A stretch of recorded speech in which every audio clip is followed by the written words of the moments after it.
Después de un proceso electoral difícil, el general Manuel Ávila Camacho asumió la presidencia de la República en diciembre de 1940.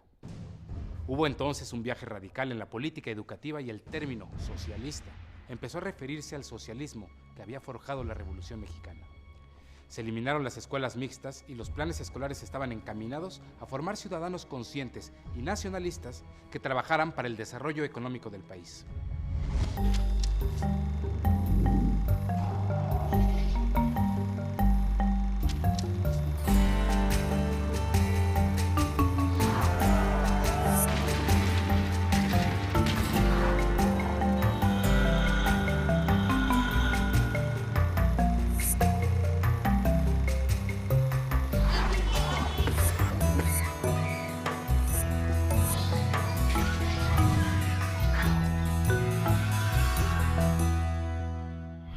Esta es la historia de la educación en México a mediados del siglo XX, una época de grandes transformaciones para el país y sin duda para la vida estudiantil.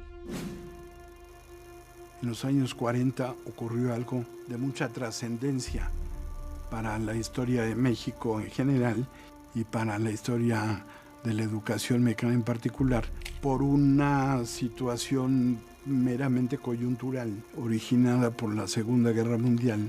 La producción de bienes de consumo en Estados Unidos, que era nuestro principal proveedor, se desplomó y dio lugar a un proceso que se conoce como de sustitución de importaciones y en otro sentido que se define como un proceso de industrialización que permitió efectivamente a partir de 1945 registrar las mayores tasas de crecimiento del Producto Interno Bruto pues en la historia del país.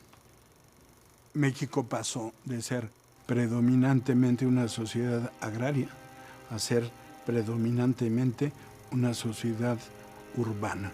Se crearon los estratos medios, se desarrollaron y en este proceso, con toda evidencia, jugó un papel destacadísimo el sistema educativo, porque la planta industrial y la planta de servicios en una tendencia de crecimiento constante estaba demandando cuadros calificados que únicamente podían ser dotados por el subsistema de educación superior. Jaime Torres Bodet, diplomático y escritor, se hizo cargo de la SEP en diciembre de 1943. Retomó la idea de la alfabetización y emprendió una intensa campaña con niños y adultos, revisó planes escolares e impulsó a la construcción de escuelas con la iniciativa privada. También capacitó al magisterio que ese mismo año se unificó en torno al Sindicato Nacional de Trabajadores de la Educación, CENTE. No sería exagerado decir que Torres Bodet es la figura central en el constructor de la idea educativa del México contemporáneo. Es un educador de grandes vuelos que tuvo muchísima importancia no solo como educador, sino como funcionario y como humanista. Él estuvo al frente de la SEP en esta primera ocasión de diciembre de 43 a noviembre de 46. Y realmente la parte que podríamos considerar fundamental de esta gestión fue una parte doctrinal, porque Torres Bodet fue el protagonista principal, el redactor principal de los conceptos con los cuales se reformó el artículo 3 constitucional.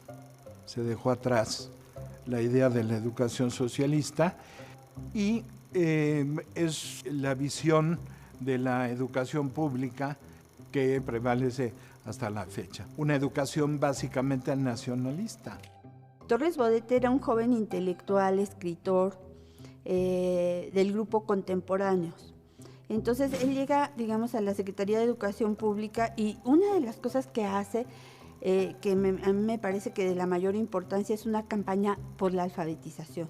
El otro aspecto que me parece fundamental es que él logró la unificación del Sindicato Nacional de Trabajadores de la Educación, es decir, de los maestros de todo el país en un solo sindicato.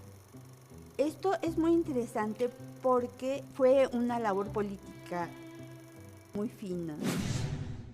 En diciembre de 1945 se reformó el artículo 3 constitucional, que en vísperas del cambio presidencial señalaba: la educación que imparte el Estado-Federación, estados y municipios, tenderá a desarrollar armónicamente todas las facultades del ser humano y fomentará en él, a la vez, el amor a la patria. Hubo una gran controversia respecto a el significado distinto que le dieron grupos antagónicos a lo que era la educación socialista, y finalmente tuvo poca vigencia, diría yo, o sea, en los hechos, y ya hacia finales de la época del general Cárdenas y principios de Ávila Camacho ya era muy claro que eso se tenía que cambiar, y eso explica en gran parte la última gran reforma del artículo 3º del siglo XX, que es la que se hace en la época de Ávila Camacho, y que le quita de nuevo el carácter socialista. Al finalizar la Segunda Guerra Mundial, el panorama político internacional y nacional había cambiado. Ante las nuevas circunstancias, en México se hicieron ajustes, y uno de ellos fue transformar el Partido de la Revolución Mexicana en Partido Revolucionario Institucional. Miguel Alemán, el primer presidente civil del México postrevolucionario, expresó que las reglas de su juego político serían crecimiento económico y estabilidad. El problema era cómo superar las deficiencias, cuando la escolaridad de la mayoría de la población mayor de 15 años apenas llegaba a segundo grado. A pesar del impulso del régimen alemanista, el cuadro educativo estaba geográficamente desequilibrado. Las zonas rurales permanecían aisladas, mientras que en las urbanas la vida empezaba a modernizarse rápidamente. Yo creo que la prioridad educativa del gobierno de Miguel Alemán fue la educación superior. La educación superior no había sido atendida de manera prioritaria por ninguno de los gobiernos revolucionarios. Durante los primeros años de la presidencia de Miguel Alemán, Jaime Torres Bodet ocupó el cargo de secretario de Relaciones Exteriores y entre 1948 y 1952 fue el segundo director general electo de la Organización de las Naciones Unidas para la Educación, la Ciencia y la Cultura, UNESCO, por sus siglas en inglés. La gestión de Torres Bodet es considerada como una de las más brillantes e innovadoras. Preocupado por la educación, realizó aportes de gran importancia para la reconstrucción de los sistemas educativos de los países devastados por la Segunda Guerra Mundial. Además, proyectó a México y su cultura al ámbito internacional y fundó el Centro de Cooperación por la Educación de Adultos en América Latina y el Caribe, CREFAL, en Pátzcuaro, Michoacán. Torres Bodet fue designado secretario general de la UNESCO. Hay que recordar que este organismo fue creado a partir de las naciones que signaron el triunfo en la Segunda Guerra Mundial y que constituyeron las Naciones Unidas. Y dentro de las Naciones Unidas, la Organización Internacional de las Naciones Unidas, este organismo especializado que se dedicaba a la educación. Me parece que sin duda fue una distinción para México haber nombrado a Torres Bodet como secretario general.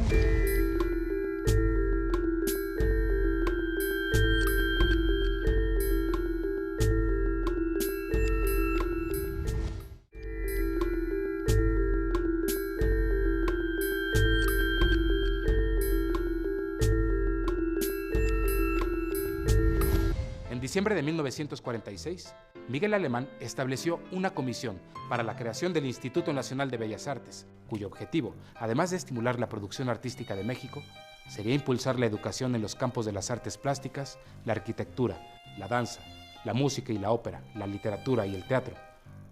Desde entonces, el INBA se ha encargado del resguardo de obras de valor estético adquiridas por legado o donación.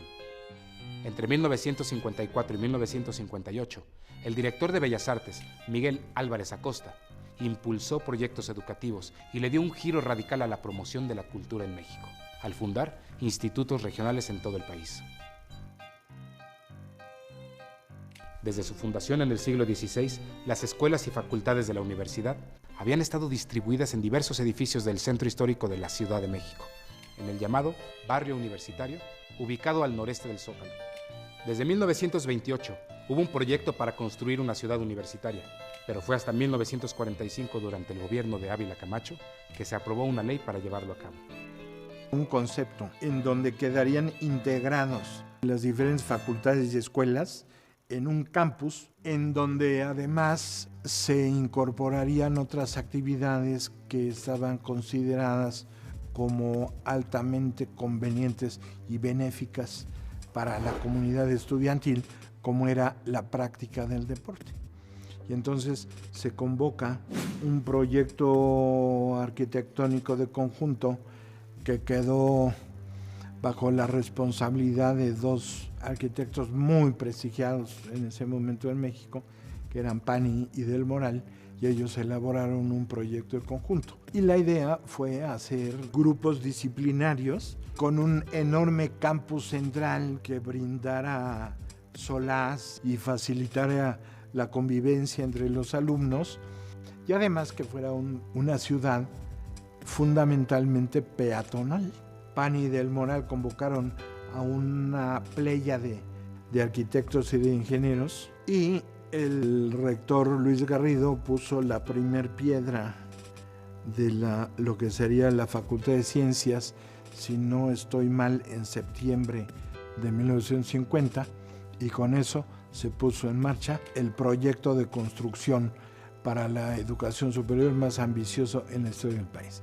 Para hablar de la parte artística, participaron una pléyade de artistas en donde encontramos nombres como Alfaro Siqueiros, que tuvo a su cargo esos maravillosos murales de la Torre de Rectoría, Chávez Morado, Diego Rivera, que fue el encargado del mosaico que engalana el Estadio Olímpico, o Gorman con ese mural magnífico de la Biblioteca Central, Francisco Eppens, Rosendo Soto, o sea, un conjunto de artistas que hicieron pintura mural y mosaicos, todo en conjunto. Nos explica claramente por qué hoy eso está considerado Patrimonio Cultural de la Humanidad. El 20 de noviembre de 1952, el presidente Miguel Alemán hizo la solemne entrega de las instalaciones y 2 años después, en la primavera de 1954, durante el gobierno de Adolfo Ruiz Cortines, se inauguraron los primeros cursos en el campus universitario. El doctor Nabor Carrillo fue designado rector y en los años siguientes modificó los sistemas administrativos de la UNAM, dotó de bibliotecas y laboratorios a las facultades, y los institutos científicos recibieron un gran impulso.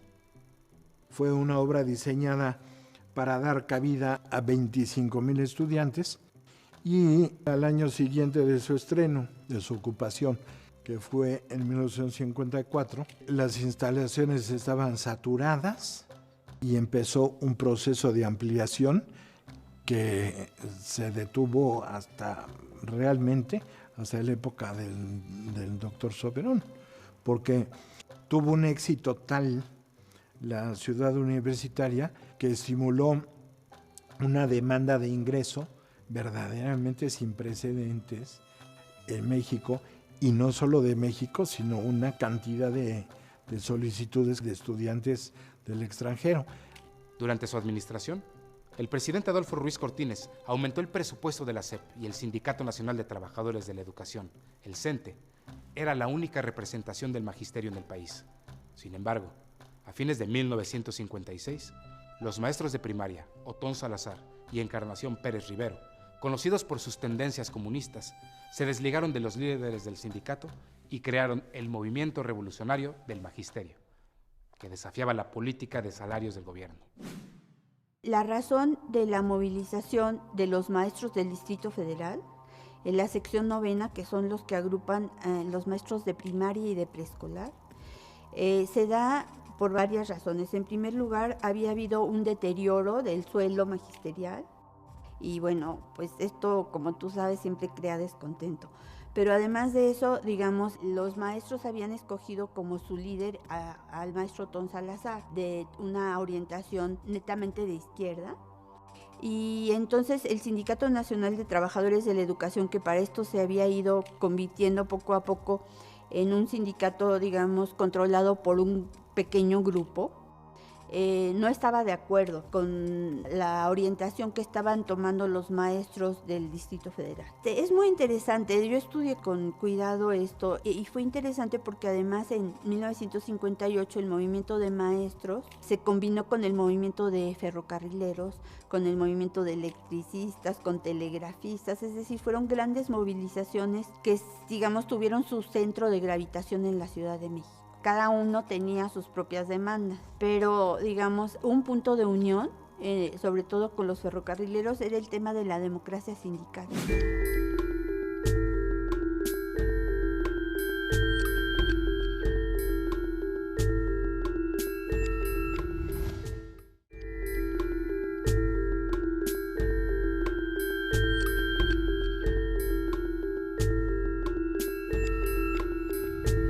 En 1958, Adolfo López Mateos asumió la presidencia y tuvo que enfrentar la agitación obrera heredada del régimen anterior.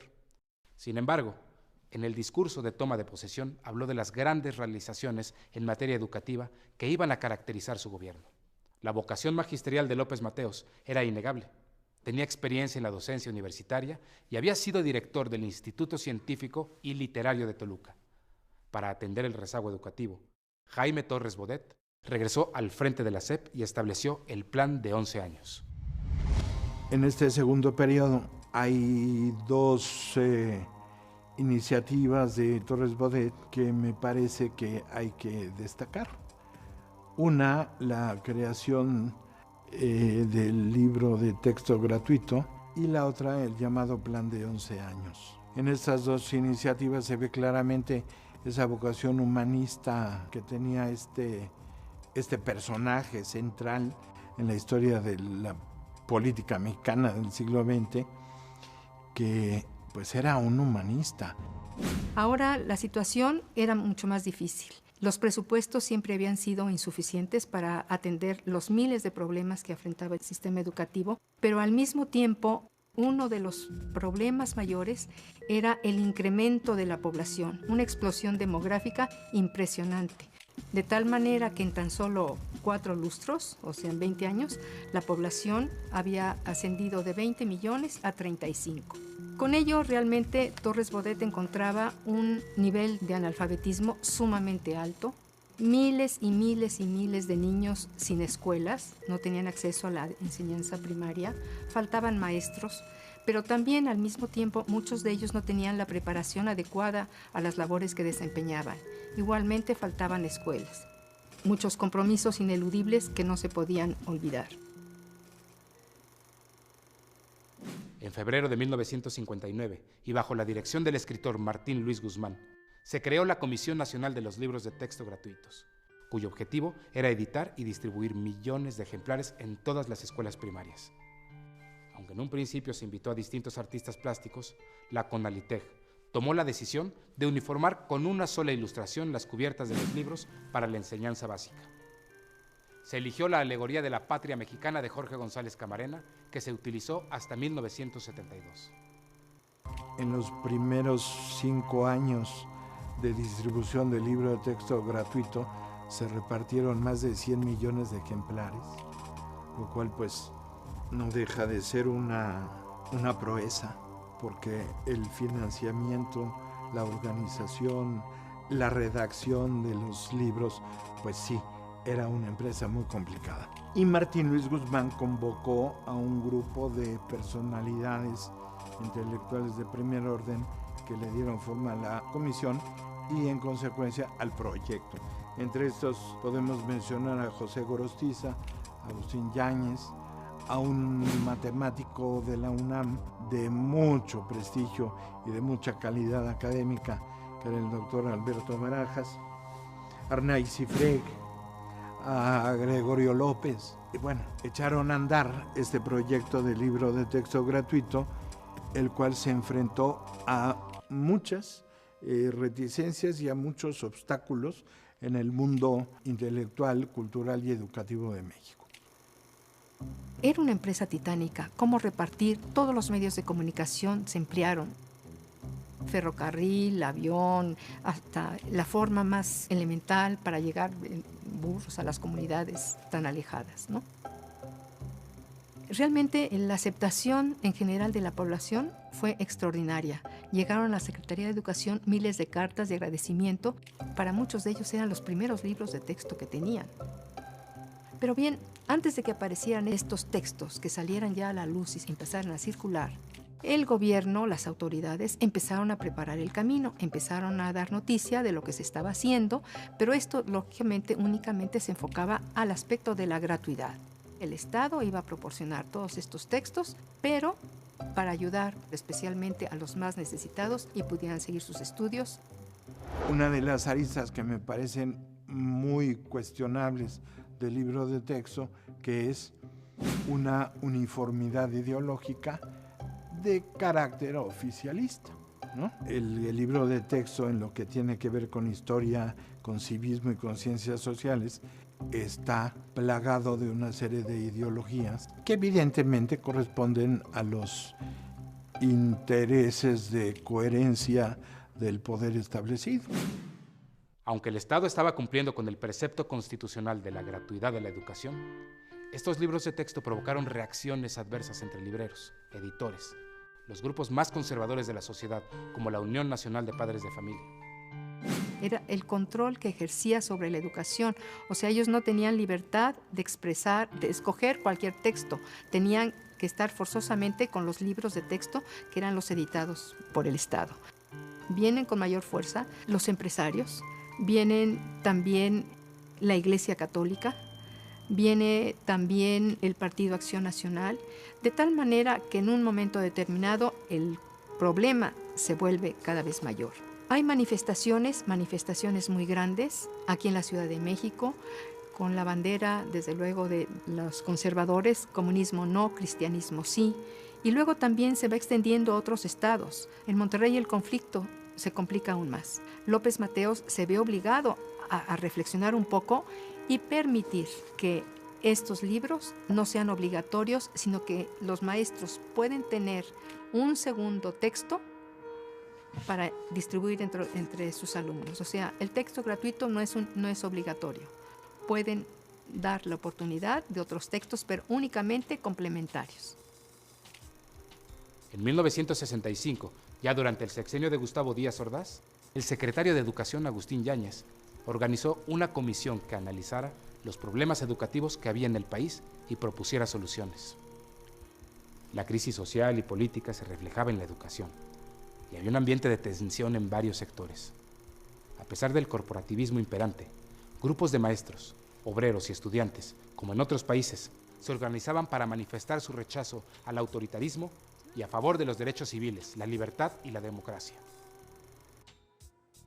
En julio de 1968, una riña sin aparente importancia, pero con provocadores infiltrados, entre estudiantes de la preparatoria Isaac Ochoa Terena, incorporada a la UNAM, y alumnos de la Vocacional 2 del Instituto Politécnico Nacional, marcó el origen del movimiento estudiantil, que paulatinamente fue tomando las calles de la ciudad. Bueno, el caso es que se desata la movilización y, contrariamente a lo que el gobierno federal esperaba, el señor rector de la UNAM se puso al frente de una manifestación estudiantil y mandó poner la bandera de la explanada de Rectoría a media asta, haciendo una declaración sobre la violación de la autonomía universitaria por las fuerzas públicas.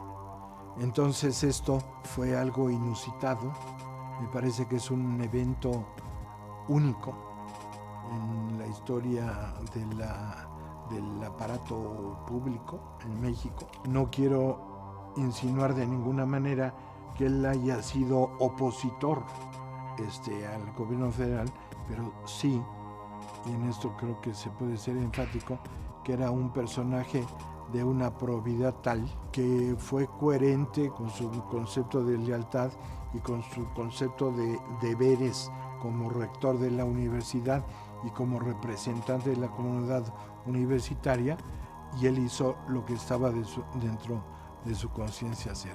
Y esto le valió, obviamente, la enemistad de Díaz Ordaz. El 2 de octubre, poco antes de que comenzaran los Juegos Olímpicos en la Ciudad de México, el gobierno reprimió violentamente una manifestación en la Plaza de las Tres Culturas en Tlatelolco, con resultados trágicos. En aquel momento, la rebeldía estudiantil fue atribuida a las ideas del comunismo internacional. Tal vez fue una suma de factores y la precipitación de los acontecimientos, pero el 2 de octubre de 1968 se convirtió, a partir de entonces, en una fecha emblemática para la educación, los estudiantes y la historia misma del país.